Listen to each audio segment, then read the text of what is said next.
Have you ever heard of Sodom and Gomorrah? Most people think of fire and brimstone, a story of judgment.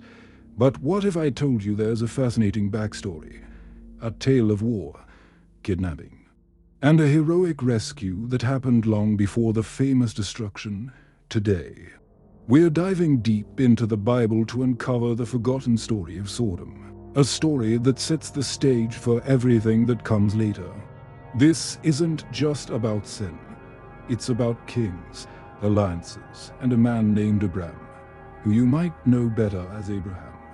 So, let's set the scene.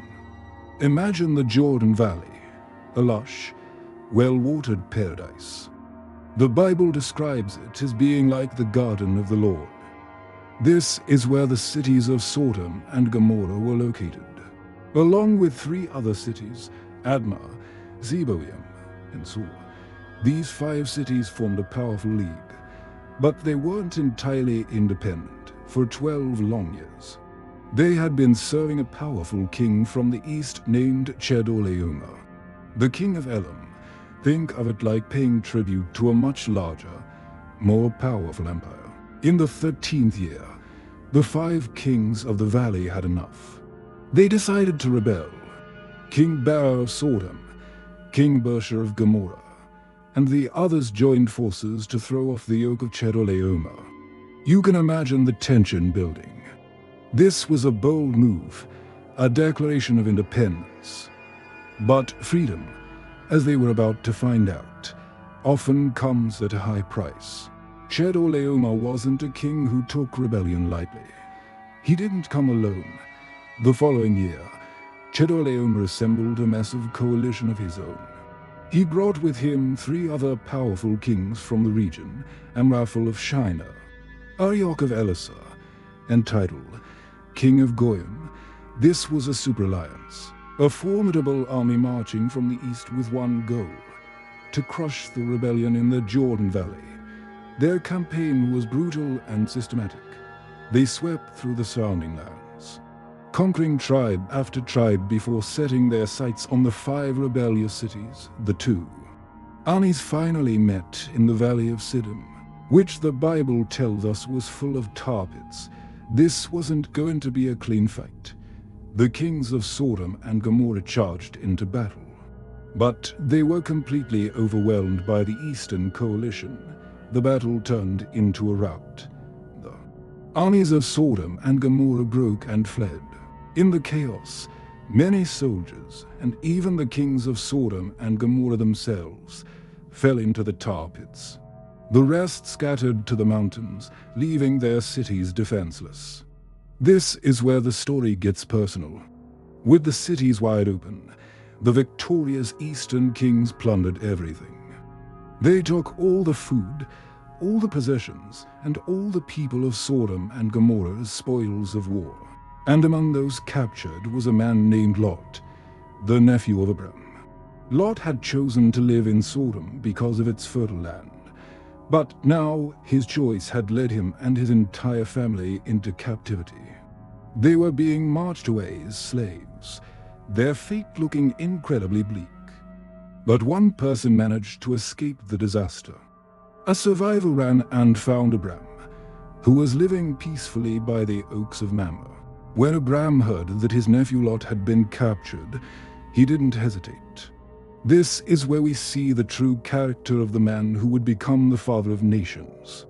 He immediately mobilized his own private army, 318 trained men born in his household.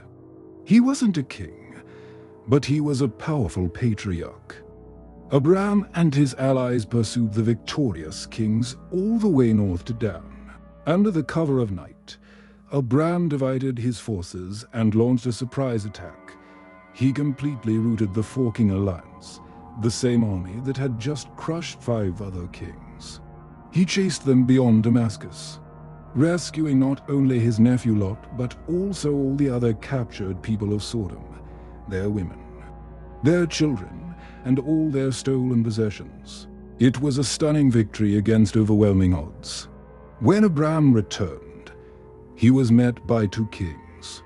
The first was the king of Sodom, who offered Abram all the recovered goods as a reward. But Abram refused. He swore an oath that he would not take so much as a thread, so no one could ever say, "I have made Abram rich." He wanted it to be clear that his blessings came from God alone. The second king he met was Melchizedek, the mysterious king of Salem and priest of God Most High.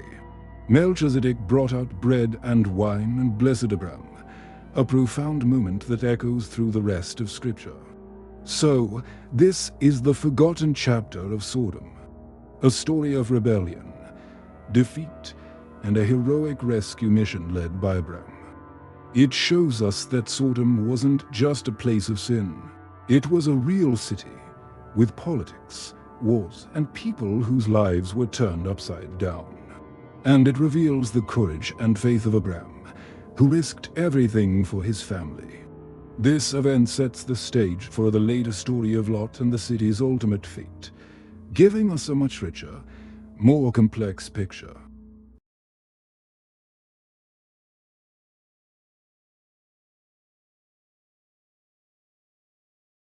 Have you ever heard the story of someone who had everything, lost it all, and had to make an impossible choice? Let's dive into the fascinating and intense story of Lot. A man whose life was a roller coaster of faith, wealth, and disaster. Our story begins with Lot and his uncle, the famous patriarch Abraham. They were both incredibly wealthy, with so many herds and flocks that the land couldn't support them both. Imagine having so much stuff that you and your family have to split up.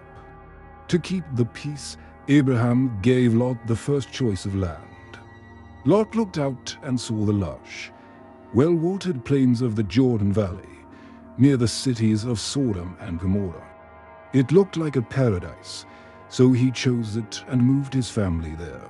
Now, this is where the story takes a sharp turn. The Bible describes Sodom and Gomorrah as cities full of wickedness. Lot, who the Bible calls a righteous man, was tormented day after day by the lawless deeds he saw around him.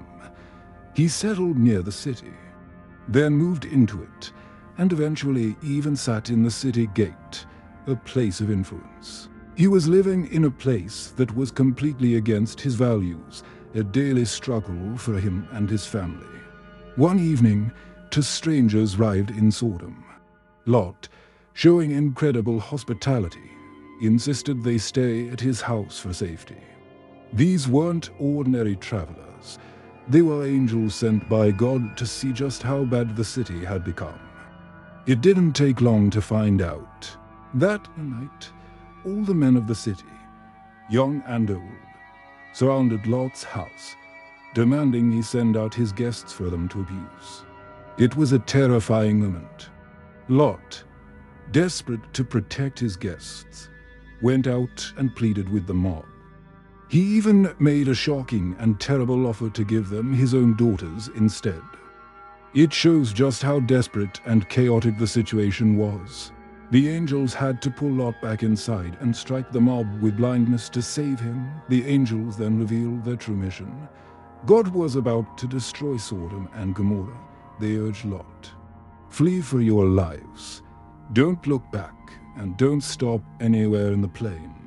Flee to the mountains, or you will be swept away." Lot hesitated. He begged the angels to let him flee to a small nearby town instead, and they agreed. As dawn broke, the angels hurried Lot, his wife, and their two daughters out of the city.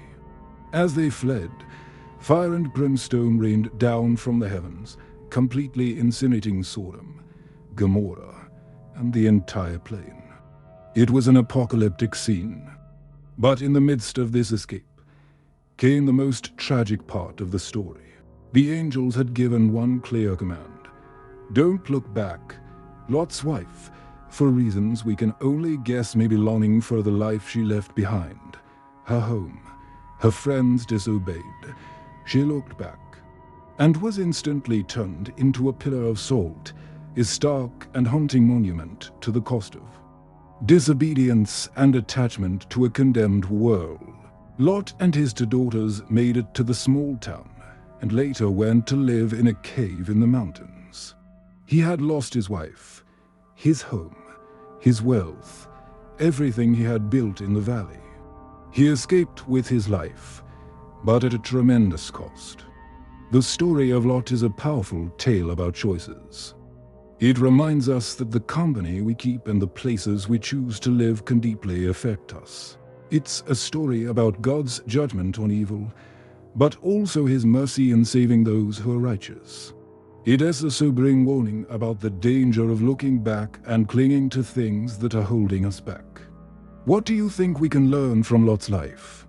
Let me know in the comments below. Thanks for watching. Don't forget to subscribe for more stories like this.